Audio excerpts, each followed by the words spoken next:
வணக்கம். இந்த வீடியோவில் நாம் மட்டக்களப்பு அம்பாறை மாவட்டத்தின் 80களின் தலை சிறந்த தளபதிகள் என்று வர்ணிக்கப்படும், குறிப்பாக 2004ஆம் ஆண்டு நடந்த இயக்கத்தின் பிளவின் போது பலராலும் நினைவு கூறப்பட்ட தளபதிகளான மட்டு அம்பாறை முன்னாள் துணை தளபதி லெப்டினன்ட் கர்னல் ரீகன் அவர்கள் பற்றியும், முன்னாள் அம்பாறை மாவட்ட தளபதியாக இருந்த மேஜர் அன்டனி அவர்கள் பற்றியும் தான் இந்த வீடியோவில் பார்க்க போகிறோம். ஸோ இந்த வீடியோ ஸ்கிப் பண்ணாமல் கச்சேரி பாருங்கள். இந்த வீடியோ பிடிச்சா லைக் பண்ணுங்கள். நம்ம சேனலை இதை நீங்கள் சப்ஸ்கிரைப் பண்ணிடுங்க. 2004ஆம் ஆண்டு கருணா பிரிவை அறிவித்த போது அந்த சூழ்நிலையை கட்டுக்குள் கொண்டு வர புலிகள் பல தந்திரோபாயங்களை கையாண்டனர். அதில் ஒன்று, கருணா தரப்பில் நிற்கும் முக்கிய தளபதிகளிடம் தொலைத்தொடர்பு ஊடாக பேசி அவர்களை புலிகள் பக்கம் வரவழைப்பது. மூத்த தளபதி பிரிகேடியர் ரமேஷ் அவர்கள் உட்பட கிழக்கின் பல முக்கிய தளபதிகள் கருணா ஆதரவு தளபதிகளிடம் பேசினர். அப்பொழுது கருணாவின் சகோதரர் ரெஜி அவர்களிடமும் மிக நீண்ட உரையாடல் நடத்தப்பட்டதாம். ஆனால் இறுதியில் அவர் தனது சகோதரன் கருணாவுடனே நிற்பதாக கூறிவிடுகிறார். அப்போது கிழக்கில் இருந்த தளபதிகள் பலரும் எல்லா சூழலிலும் தலைவருக்கு மட்டுமே விசுவாசமாக இருந்த லெப்டினன்ட் கர்னல் ரீகன் மற்றும் மேஜர் அன்டனி ஆகியவர்களை நினைவு கூர்ந்ததாக கூறப்படுகிறது. மேஜர் அன்டனி அம்பாறை பகுதி குறிப்பிட்ட மக்களுக்கு மட்டுமே சொந்தமானது என்ற நிலைப்பாட்டுடன் கல ஓயா திட்டத்தின் கீழ் தமிழர் பகுதிகள் பல ஆக்கிரமிக்கப்பட்டனர். அதே இனத்துடன் ஆயுதங்களோடு கல்முனை துறைநிலாவணை பகுதிக்கு வந்த கயவர்களை எதிர்த்து முதலாக ஆயுதங்களை தமிழ் மக்கள் கையில் எடுத்தனர். அதுவே ஈழ ஆயுத போராட்டத்தின் ஆரம்பமாக வர்ணிக்கப்படுகிறது. அவ்வாறு அன்று ஆயுதம் எடுத்த கயவர்களை துரத்தி அடித்த தமிழர்களில் கல்முனை பட்டின சபை 1ஆம் வார்டு உறுப்பினர் கனகசூரியம் அவர்களும் ஒருவராக இருந்தார். இவருக்கும் இவரது மனைவி சௌந்தரி, இவரும் அதே கல்முனை பட்டின சபை 2ஆவது வார்டு உறுப்பினராக இருந்தார். இவர்களுக்கு 5 ஆண் குழந்தைகள் மற்றும் 6 பெண் குழந்தைகள். இவர்களின் 6வது பிள்ளையாக 1964ஆம் ஆண்டு ஏப்ரல் மாதம் 24 அன்று தளபதி அன்டனி அவர்கள் பிறந்தார். இவர் 1983ஆம் ஆண்டு இயக்கத்தில் இணைகிறார். லெப்டினன்ட் கர்னல் ராதா அவர்களின் தலைமையில் நடத்தப்பட்ட 5வது பயிற்சி பாசறையில் இவர் பயிற்சி பெறுகிறார். யாழ்குடா, மணலாறு, மட்டு அம்பாறை என ஈழத்தின் சகல சமரக்கலங்களிலும் இவர் களமாடியிருந்தார். கர்னல் கிட் அவர்கள் பாராட்டுதல். இந்திய அமைதிப்படை காலத்தில் முற்றுகைக்கு உதவ தங்களது முகாமிலிருந்து புறப்பட்ட இராணுவத்தினரை முன்னேற விடாமல் மோட்டார் படையணியை நெறிப்படுத்திய விதமும் இவரது கட்டளையிடும் பாங்கும் என்பனவற்றை அவதானித்த கர்னல் கிட் அவர்கள் மேஜர் அன்டனி அவர்களை சிறந்த கமாண்டர் என்று புகழ்ந்ததாக கூறப்படுகிறது. அதாவது அடுத்த தொகுதியில் சிறந்த தலைமைத்துவம் உருவாகி வருவது குறித்து அவர் மகிழ்ச்சியுற்றதாக கூறப்படுகிறது.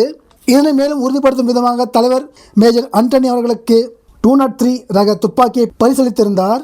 கூர்க்கப்படை இந்தியாவில் ஆங்கிலேயர் ஆட்சி காலத்தில் பிரிட்டிஷ் ஈஸ்ட் இந்தியா கம்பெனி உருவாக்கியது படையணி தான் கூர்க்கா படையணி. இதில் இன்றளவும் பெரும்பாலும் நேபாள் நாட்டு இளைஞர்கள் தான் அதிகமாக சேர்கிறார்கள். இவர்களை பற்றி பிரபலமாக கூறப்படுவது இவர்களிடம் இருக்கும் சிறப்பு கத்தி, அதன் பேர் கூக்ரி. இதை இவர்கள் ஒருமுறை வெளியே எடுத்துவிட்டால் ரத்தம் பார்க்காமல் உரையில் வைக்க மாட்டார்களாம். இந்திய இராணுவத்திலே குர்கா ரெஜிமெண்ட்டை சேர்ந்த வீரர்கள் உயரம் குறைவாக இருப்பார்கள். ஆனால் அதற்கு நேர் மாறாக இந்திய இராணுவ படையிலே போர்க்களத்தில் வெறித்தனமாக சண்டை செய்வார்கள். ஈழத்திற்கு வந்திருந்த இந்திய அமைதிப்படையில் சிக் படைப்பிரிவுக்கு அடுத்ததாக அதிகமான படைப்பிரிவுகள் இந்த கூர்கா ரெஜிமெண்ட்டிலிருந்து தான் இண்டக்ட் ஆகியிருந்தது. இதனால் கூர்கா படைக்கும் புலிகளுக்கும் இடையே யாகுடாவிலும் பின்பு வன்னி காட்டிலும் நிறைய சண்டைகள் நடந்தது. ஆனால் அதை பற்றி இருதரப்பும் வெளிப்படையாக எந்த தகவலையும் வெளியிடவில்லை. அவ்வாறான ஒருமுறை வண்டிக்காட்டில் கூர்க்கா படைக்கும் புலிகளுக்கும் குறிப்பாக மட்டக்களப்பை சேர்ந்த போராளிகளுக்கும் இடையே நடந்த சண்டையில் கூர்க்கா படையினர் பல தடவை வீழ்த்தப்பட்டனர். இதை பற்றி இந்திய இராணுவ தளபதிகள் பலர் பின்பு தங்கள் புத்தகத்தில் குறிப்பிட்டுள்ளனர். இதனைத் தொடர்ந்தும் மணலார் காட்டில் கிழக்கு போராளிகள் பல சண்டைகளில் தங்களது திறமையை வெளிப்படுத்தி வந்த நிலையில் ஒரு போராளி மேஜர் அன்டனி அவர்களிடம் இங்கு இவ்வாறு திறமையாக மட்டக்களப்பு போராளிகள் செயற்படுகின்றனர், ஆனால் இதே அளவு திறமையை மட்டக்களப்பில் வெளிப்படுத்தவில்லையே என்று கேட்கிறார். இதற்கு சிரித்துக்கொண்டே பதிலளித்த அன்டனி அவர்கள், ஒரு முயலை வேட்டினை ஒன்று துரத்தி சென்றது. அந்த முயல் தன்னை பாதுகாக்க மிக வேகமாக பாய்ந்து சென்றது. ஓரிடத்தில் அந்த முயலின் கால்கள் பதிந்ததும் அது திரும்பி நாயை நோக்கி பாய்ந்தது. முயலின் வேகத்தை பார்த்த நாய் திரும்பி ஓடத் தொடங்கியது. அதாவது அந்த நாய்க்கு தனது உயிரை பற்றிய பயம் வந்துவிட்டது. இதற்கு முயலின் கால்கள் பதிந்த இடம் பாஞ்சாலைக்குறிச்சி, அதாவது வீரபாண்டிய கட்டபொம்மன் பிறந்த மண் என்பதால் அதுவும் வீரம் விளைந்த பூமியாக திகழ்ந்தது. அதுபோலதான் எங்கள் தலைவரோடு இருக்கின்றோம் என்ற நினைப்பே எமது போராளிகளுக்கு தனி சக்தியையும் ஆற்றலையும் கொடுக்கிறது. அதுதான் மட்டக்களப்பு போராளிகள் மணலாரில் திறமையாக செயல்பட காரணம் என்கிறார். தலைவர் மீதான தளபதி அன்டனி அவர்களின் விசுவாசம் அன்று பலருக்கு தெரிந்தது. ஒரு முறை தலைவர் மட்டக்களப்பு தளபதி என்று கருணா தோளிலும் அம்பாறை தளபதி என்று அன்டனி அவர்கள் தோளிலும் போட்டபடி படம் எடுத்து கொண்டாராம். அச்சயம் தலைவரின் மறுபக்கம் நின்றவரின் முகம் போன போக்கை ஆண்டனி அவர்கள் அறியவில்லை. ஆனால் வெளியில் நின்றவர்கள் அவதானித்துக் கொண்டனர். அம்பாறை திரும்பிய ஆண்டனி அவர்கள் 1989ஆம் ஆண்டு செப்டம்பர் மாதம் வளத்தாப்பிடியில் இந்திய படையின் மீது தாக்குதலை ஒன்றை நடத்துகிறார். புலிகள் தரப்பில் இழப்புகள் எதுவுமின்றி நடத்தப்பட்ட இந்த துணிகர தாக்குதலில் பல இந்திய படையினர் கொல்லப்பட்டனர். 4 ஆயுதங்களும் 20 ரவைக்கூடுகளும் கைப்பற்றப்பட்டனர்.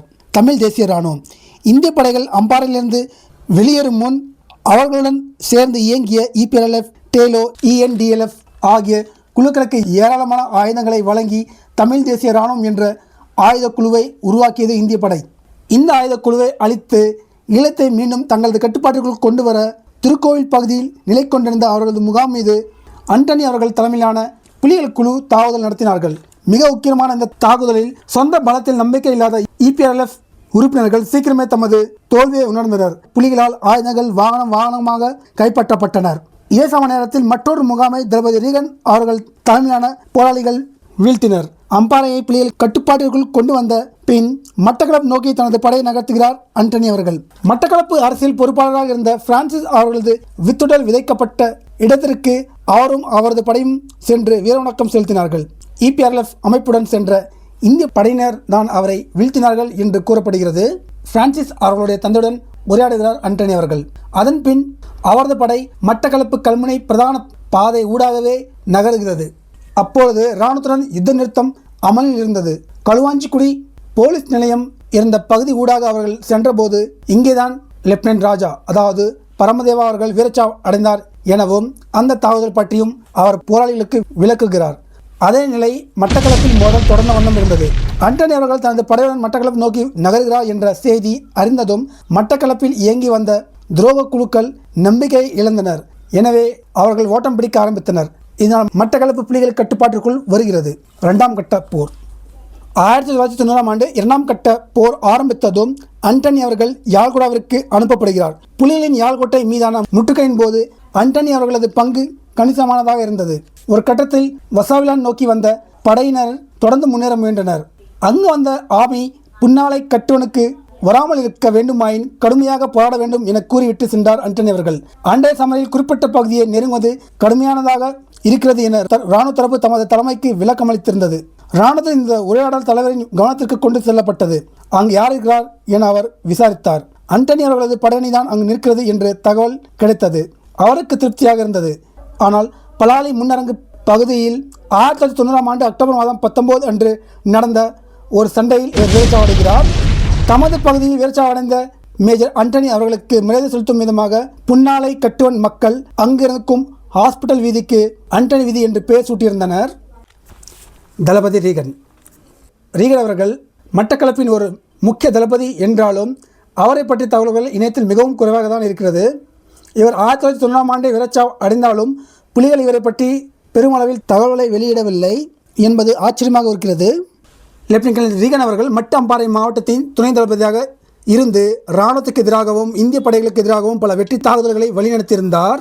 தென் தமிழகத்தின் புகழ்பெற்ற தளபதிகளான பிரிகேடியர் ரமேஷ், கெர்னல் ராம் போன்ற ஏராளமான தளபதிகள் இவரது படையணியில் இருந்துதான் இவரால் வளர்த்தெடுக்கப்பட்டவர்கள் ஆவர். இறுதி நாள் முன்னேறி வந்து கொண்டிருந்த இராணுவம் மட்டக்களப்பு பாலடி வேட்டையில் நிலை கொண்டிருந்தது. அங்கு வைத்து அவர்கள் மீது ஒரு பாரிய தாக்குதல் நடத்த புலிகள் முடிவு செய்தனர். கடைசி கட்ட வேவ் பார்த்து இராணுவத்தின் பலவீனத்தை அறிந்து வர தளபதி ரீகன் அவர்கள் இன்னொரு போராளியை அழைத்து கொண்டு அங்கு செல்கிறார். ஆனால் செல்லும் வழியில் இடையில் எதிர்பாராத விதமாக இன்னொரு இராணுவ அணியை எதிர்கொள்ளும் சூழல் ஏற்படுகிறது. மோதல் வெடிக்கிறது. தளபதி ரீகன் அவர்களுக்கு குண்டடிப்படுகிறது. ஏனெனில் இவர்கள் இருவர் மட்டுமே, எதிரியோ கும்பலாக இருந்தான். இதனால் சண்டை செய்தவாறே முடிந்த அளவுக்கு பின்வாங்கி கொண்டு வந்தார்கள். ரத்தம் ஓடிக்கொண்டிருந்ததால் ஒரு கட்டத்திற்கு மேல் தளபதி ரீகன் அவர்களால் நகர முடியவில்லை. அதேவேளை அவருடன் சென்ற போராளியால் அவரை தூக்கி கொண்டு நீண்ட தூரம் தப்பி ஓட முடியவில்லை. இருவரும் மிகவும் சிரமப்பட்டார்கள். இந்நிலையில் தான் தளபதி ரீகன் அவர்கள் தனது கடைசி கட்டளையிடுகிறார். இனி என்னால் வர இயலாது. நீயும் நின்றால் சாக நேரிடலாம். ஆயுதங்களும் பிடிபட்டுவிடும். என்னை விட்டுட்டு எல்லாத்தையும் கொண்டு நீ ஓடு என்கிறார். தளபதி ரீகன் அவர்கள் மட்டக்களப்பின் போராட்ட வரலாற்றில் ஒரு தனி அத்தியாயம். அந்த பிரதேசத்தின் 2வது தளபதி தன்னந்தனியாக செத்து கொண்டிருக்க இப்படி நடுவில் அனாதரவாக விட்டுட்டு செல்ல முடியும் என்று அந்த போராளி உறைந்து போய் நிற்கிறார். ஆனால் வேறு வழி எதுவும் இல்லை. தளபதி ரீகன் அவர்கள் தன்னிடமிருந்த M16 மற்றும் கிரனேட் லான்ச்சரையும் இடுப்பில் கட்டியிருந்த பிஸ்டலையும் கழட்டி கொடுத்துவிட்டு சிறப்பு தலைவரிடம் சொல்ல வேண்டிய சில ரகசிய தகவல்களையும் காதோடு சொல்லிவிட்டு குப்பியை தனது வாயில் வைத்துக்கொண்டே போயிட்டு வா என்று அந்த புறாயை வெளியே அனுப்பி வைக்கிறார் ரீகன் அவர்கள். இந்த வீடியோ உங்களுக்கு பிடிச்சிக்கோ நம்புறேன். இந்த வீடியோ பிடிச்சதை லைக் பண்ணுங்கள். நம்ம சேனலை நீங்கள் சப்ஸ்கிரைப் பண்ணலாம், சப்ஸ்கிரைப் பண்ணுங்கள். நன்றி.